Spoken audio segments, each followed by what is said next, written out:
In Profiles in Courage, John F. Kennedy said, "If by a liberal they mean someone who looks ahead and not behind, someone who welcomes new ideas without rigid reactions, someone who cares about the welfare of the people, their health, their housing, their schools, their jobs, their civil rights, and their civil liberties, someone who believes we can break through the stalemate and suspicions that grip us in our policies abroad. If that's what they mean by liberal, then I'm proud to say I'm a liberal." Thank you, Bill. That's a great quote. Bill Taylor is a candidate for in the August primary to be our Democratic nominee for the 3rd Congressional District. His campaign focuses on 3 key issues: jobs, health care, and taxes. As a certified public accountant and the owner and executive director of the Physician Practice Resources, Bill is uniquely qualified in these areas and understands what it takes to grow a business and create jobs. Bill is married to Sonia Dillard, who is here. We will have that introduction. There's Sonia. I think you all recognize Sonia. He is the father of 3 children, and he's a member of the Collegedale Seventh-day Adventist Church and lives in Ottawa. Please join me in welcoming Bill Taylor.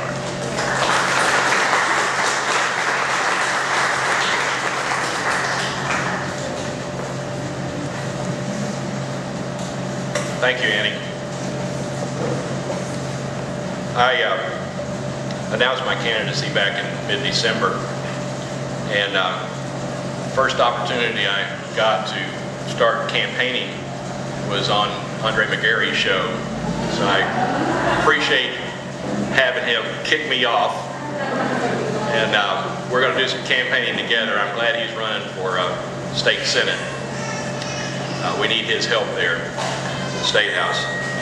The second opportunity I got was also on talk radio, and Jeff Stiles read that quote that you just heard from John F. Kennedy, and I felt it was not only appropriate then as it is today, but I think it's also appropriate for us as Democrats to remember what we're about.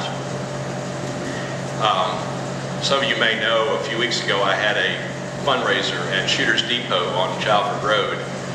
I did that primarily to dispel national stereotypes that the Republicans have tried to push us into about who we are.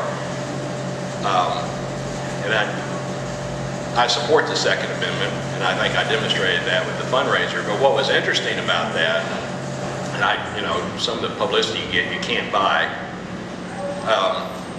Stuart James put out on his blog that I was bringing back the Southern Democrat as a political force in this country, and I think that's a little bit of hyperbole. Of course, Stuart's always given over to a little hyperbole every now and then. But I started thinking about that. You want to define your campaign. I think it's important that we look at what Southern Democrats are. And some of you may have seen this on our website, but I wanted to review it here. Southern Democrats are not the stereotypes of the 60s, the Lester Maddocks and George Wallaces. Southern Democrats today are sons and daughters of the New South in the mold of Phil Bredesen, Sam Nunn, and Estes Kefauver. Southern Democrats protect their country and their homes. That's why we protect the right to bear and keep arms, and why we become proficient at that. We love the great outdoors. Hunting and fishing is something that Southern Democrats do. That's why we protect the environment and why we consider it important. Southern Democrats go to church but don't criticize those who don't, or who don't worship as we do. We respect our parents. That's why we protect Social Security and Medicare. We help our neighbors when they need it. We are concerned for their welfare. We believe in fairness. That's why we believe the tax code should not favor the privileged few. Southern Democrats accept people as they are and build relationships through trust and mutual respect. We are independent, cherish the freedoms to make our own choices, and we respect the choices others make. We want better lives for our children, including a good education and equal opportunity. We believe hard work should be rewarded with decent pay and despise corporate excess and influence. The United States Congress today is deeply polarized between the far left and the far right. What is needed are Southern Democrats to form the moderate middle ground. That is why I'm running for Congress and why I'm a Southern Democrat. as Andy said, my campaign is stressing three issues: jobs, healthcare, and taxes. And I've gone into some detail on these issues through this campaign. I'm only going to touch on a few because I know in some extent I'm preaching to the choir here, so we're going to talk a little bit about the opposition. Jobs is the key issue in this race. I've been to African American audiences, I've been to Latino audiences, I've talked to rural groups throughout this district. Jobs is the common theme. We need to be creating jobs in this country, we need to be bringing jobs back to this country that have gone overseas, and we need to keep that as a top priority in this campaign. As I told the editor of the Times this morning, I think I'm the only one in this campaign that's talking about the issues. You know, the Republicans keep talking about how much money they've raised, or tire slashing, or having a great CPA that knows all the loopholes that they get to take advantage of that the average person doesn't get to take advantage of. If you haven't been on YouTube and seen Scotty Mayfield in action, you should do that. I've been to Oak Ridge. I got a briefing there a couple of months ago, and I'm amazed at the kind of programs that are going into Oak Ridge and the kind of results that they're getting. They have people coming from all over the world, companies coming from all over the world, to use the testing equipment at Oak Ridge for new products, new materials, new industrial manufacturing processes. And people in Oak Ridge are encouraging them, as they establish new products, to build plants to make those products in the 3rd District. They already have Roane State on board to help develop and train the workforce for those new products and new processes. We have excellent resources in this district to create jobs. You know, I have a business background. I have a master's degree from Loyola University of Chicago. One of the things economists will tell you is there's a multiplier effect to the economy. If we put $1 into Oak Ridge, and you can pick your multiplier. When I was at Meharry, we did this about Meharry's Medical College's impact in Nashville. We identified a 12 multiplier. Talking to the Times today, they suggested maybe it's 4 or 5 times, but I don't care what number you use. If you put $6 billion into contracts in Oak Ridge, if it's a 5 multiplier, that's a $30 billion impact to the economy of the 3rd District. I found that the #1 employer in Morgan County is the National Laboratory in Oak Ridge. We can make a huge economic impact by strengthening programs in Oak Ridge. Another job creation tool that we've been talking about since we started this campaign, and that's the locks out of Chickamauga Dam. I've heard estimates between $500 million and $600 million to finish that project. If you have a 5 multiplier on $500 billion, that's a $2.5 billion impact to Chattanooga to finish that project. Our current representative will never get that project done because, as I understand it from talking with the Chamber of Commerce, the priority for our locks will never meet the funding criteria through the Army Corps of Engineers' processes because there's not enough traffic on the Tennessee River compared to the Ohio and the Mississippi, and given the cost of this project, it's never going to meet criteria. The only way to get this project done is through an earmark. And our current representative is philosophically opposed to the idea of earmarks. So we're going to have a change in the representation of this district before we're going to get the locks done. We can talk on about healthcare and taxes also, but I kind of want to take a little bit of our time to focus on what the Republicans are saying and doing. There's kind of a disconnect between what they're saying and what they're doing. As you know, I've got 30 years experience in the healthcare business. When I'm elected to Washington, I'll be the most knowledgeable individual elected office in Washington, D.C. about the Medicare program. I've been dealing with the Medicare program for 30 years. Our representative sent around a questionnaire not long ago. You may have gotten one of these like I did. It says, Medicare alert sign up.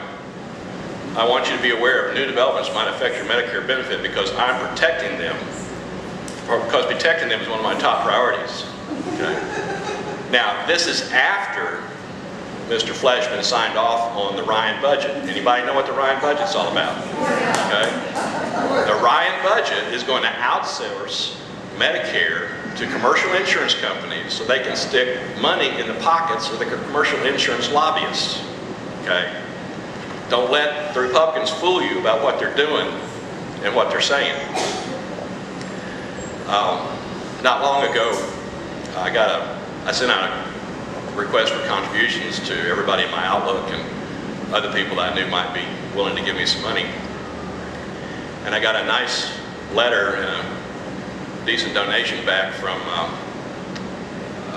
retired math chairman out at Southern Adventist University. And he wrote me a nice little note, and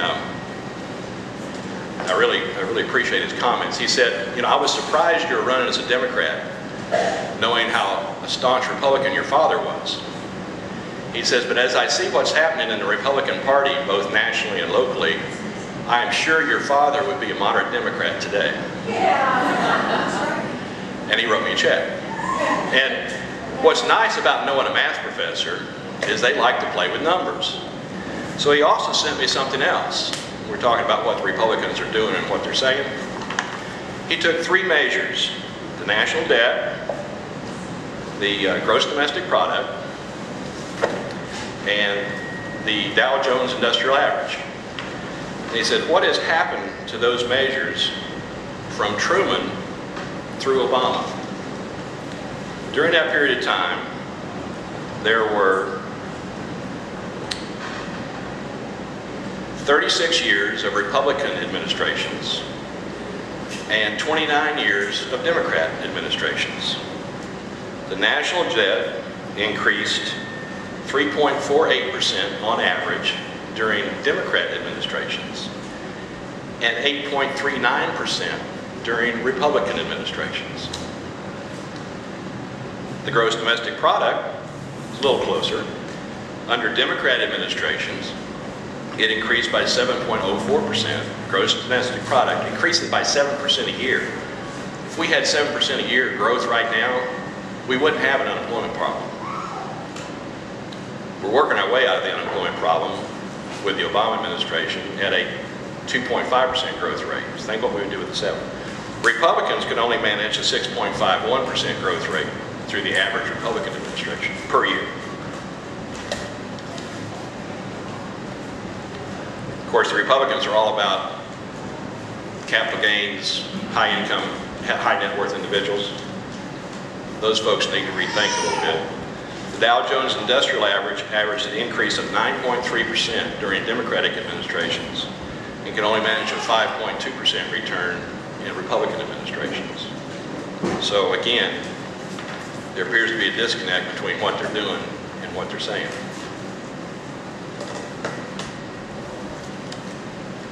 I want to leave some time for questions, so I think I'm going to close by coming back to my original comment. The Congress today is deeply polarized. Nothing is getting done. I think we have an opportunity in this country to bring back a Democratic majority in the House. We can start with the 3rd District in Tennessee. So I ask for your vote and I ask for your support so that we can take back this seat and we can move this country forward. Thank you very much.